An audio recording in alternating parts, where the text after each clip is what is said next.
Hola a todos, amigos de la sabiduría. Hoy tenemos con nosotros de nuevo a René Descartes, el filósofo francés del siglo XVII, filósofo racionalista, y hoy explicaremos la moral provisional.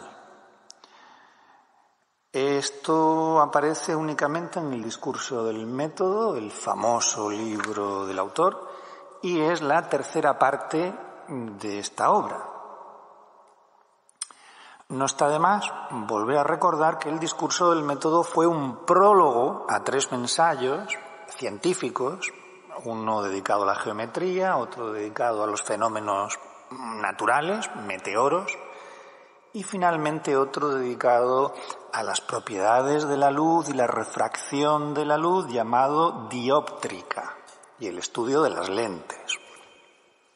Bien, este discurso del método se divide en 6 partes. Nosotros, de cara al examen, tanto del curso como al examen de selectividad, tenemos 4 partes, las 4 primeras partes. La tercera parte se llama precisamente la moral provisional, la morale par provision, o también conocida como morale provisoire.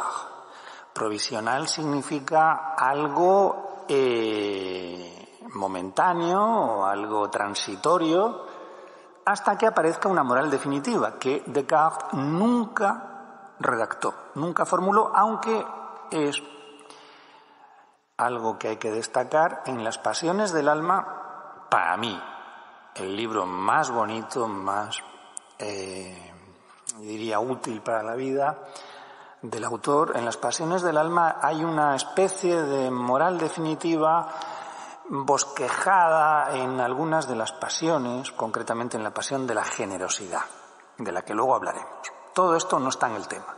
Esto es información absolutamente nueva que tenéis en este podcast y que no encontraréis en ningún otro sitio.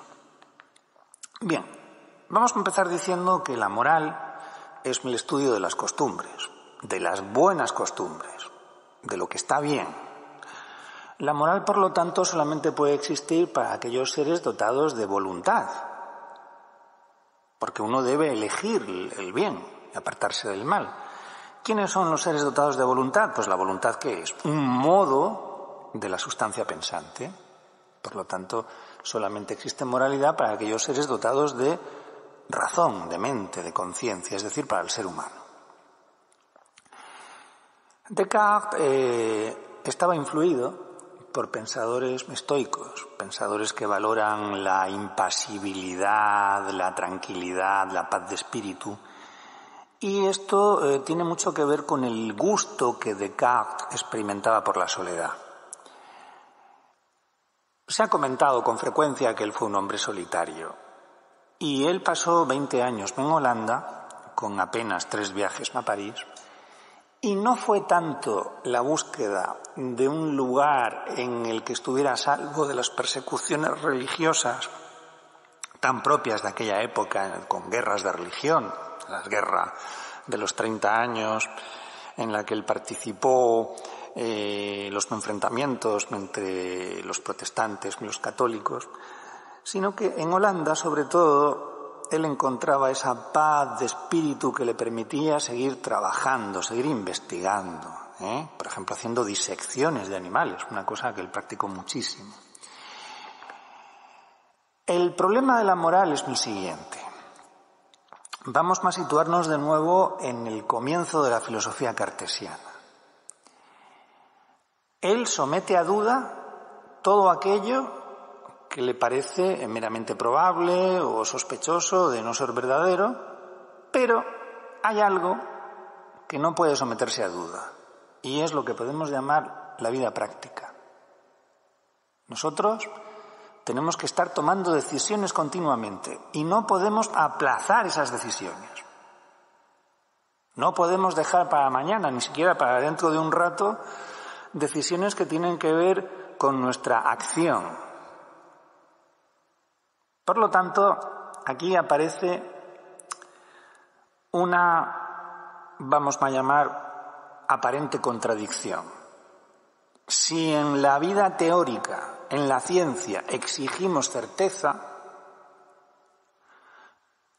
en la vida práctica, en la moral, exigimos decisión. Y esta decisión no es tan importante el hecho de que se fundamente en algo cierto, porque no hemos alcanzado todavía la certeza, porque realmente la búsqueda de la certeza es una tarea prácticamente inacabable, como el hecho de que la vida no espera. La moral provisional, por lo tanto, ofrece unas normas que nos permitirán seguir viviendo y tomando decisiones hasta que encontremos un fundamento de certeza que dará lugar a una moral definitiva. En el año 1637, cuando René Descartes publica el discurso del método, él todavía no ha encontrado esa moral definitiva.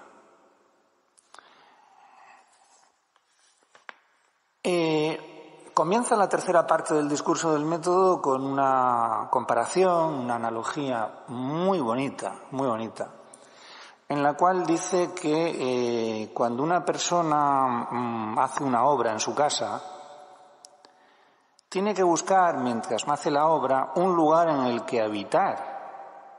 Sabemos que cuando una persona ha hecho, por ejemplo, una reforma en su casa, o bien se ha quedado en una habitación, que esa habitación no ha sido objeto de la reforma, digamos, o bien se ha ido a vivir a otro lugar.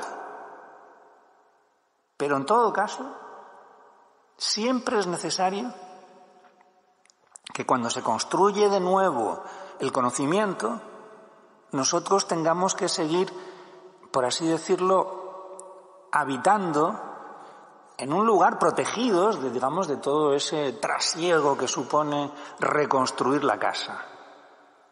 Pues bien, esa habitación, esa morada en la cual nosotros nos cobijamos provisionalmente, equivale a esa moral que está compuesta por 3 o 4 máximas. Es curioso aquí cómo Descartes no es muy preciso. Bien, ¿qué tenemos que hacer en la vida? Esas decisiones que tenemos que tomar y que no tenemos la seguridad de si están bien tomadas o no están bien tomadas. Moral provisional. Moral par provision. Tercera parte del discurso del método. Primera regla, o primera máxima. Obedecer las leyes y costumbres de mi país, conservando la religión de mi infancia, rigiéndome con arreglo a las opiniones más moderadas, aprobadas por los más sensatos. Esta regla moral tiene una aplicación en la religión, en la política, en las costumbres, podemos llamar sociales, y lo que recomienda básicamente es ser prudente. ¿Qué modelo de prudencia tomamos? El de aquellas personas que consideramos más sensatas, observando su comportamiento y, por lo tanto, imitándolos. Esta regla de la moral provisional ha sido criticada, pero insistimos, el hombre, Descartes, tiene que seguir viviendo. Hay una vieja frase latina, primum vivere, deinde filosofare. Bien, primero vivir y luego filosofar. Es decir, la vida exige que nosotros actuemos. Esta es la primera máxima de la moral provisional. La segunda, ser en mis acciones lo más firme y resuelto, incluso en aquellas en las que sigo opiniones dudosas. Esta es la regla de la resolución. ¿Qué significa resolución? Pues la determinación a la hora de actuar. Actuar con, vamos a llamar, con una voluntad firme de hacer las cosas, en lugar de abstenerse, la necesidad de la acción, de tomar partido, porque la vida no espera, nos obliga a elegir, nos obliga a actuar y esto no admite ninguna demora. Esta es la segunda máxima, la segunda regla de la moral provisional. La tercera regla, también con una cierta influencia estoica, Pensemos en pensadores estoicos como Séneca, al cual Descartes leía y valoraba, o Marco Aurelio. Marco Aurelio, el emperador romano, que escribió sus Meditaciones, que es otro libro maravilloso, una guía de vida absolutamente maravillosa, escrita en griego, por cierto. Tercera regla de la moral provisional: procurar siempre vencerme a mí mismo antes que a la fortuna, modificar mis deseos antes que el mundo. Acostumbrarme a creer que no hay nada que esté enteramente en nuestro poder, sino nuestros pensamientos. He escrito, y creo que era en la introducción del maravilloso texto de la carta prefacio de la edición francesa de los Principios de la Filosofía, está escrito en el blog y está enlazado en Aules, precisamente que el gran poder de la filosofía cartesiana es el poder de la mente. La mente descubre dentro de ella las ideas y desde las propias ideas reconstruimos el mundo. Una expresión del idealismo alemán posterior: el mundo es puesto por la conciencia. En este caso, Descartes acaba de formular una regla moral, un principio de vida, que dice que lo que realmente nos hace poderosos es nuestro propio pensamiento. Nosotros podemos modificar nuestro pensamiento, pero difícilmente podemos modificar el orden del mundo. En muchos casos, parece que esta máxima tiene que ver con una especie de resignación. Se trata de aceptar. Es una regla estoica que sigue el principio de que no nos afectan tanto las cosas como el juicio que hacemos acerca de ellas. Recordemos que el juicio lo realiza la voluntad basándose en la información que le suministra el entendimiento. Queda una cuarta máxima. Aquí no queda claro si esto es una máxima moral o simplemente un modo de vida que Descartes ofrece a sus lectores. Como conclusión de esta moral dice: se me ocurrió examinar las ocupaciones que tienen los hombres en esta vida para procurar escoger la mejor. Pensé que no podía hacer nada mejor que continuar en la que ya tenía, es decir, emplear toda mi vida en cultivar la razón y avanzar en el conocimiento de la verdad siguiendo el método que yo mismo me había prescrito. Descartes elige, por lo tanto, la filosofía en un sentido amplio como la búsqueda de la verdad, y ahí se incluye la ciencia, por supuesto, se incluye la física, y elige la filosofía como esa ocupación que le permite, cumplir con una vocación humana, que es la búsqueda de la verdad y del bien. Esto precisamente nos llevará a una conducta justa y buena. La duda y la moral provisional no son más que una etapa. El buen ejercicio de la voluntad está basado en la iluminación de la razón. Recordemos que esto no lo hemos dicho en ningún podcast. Descartes, en el discurso del método y en otros de sus libros, llama a la razón humana, la llama la luz natural. Luz natural. Basta juzgar bien para actuar bien, para ser virtuoso. Bien, esta es la moral provisional. El discurso del método, tercera parte.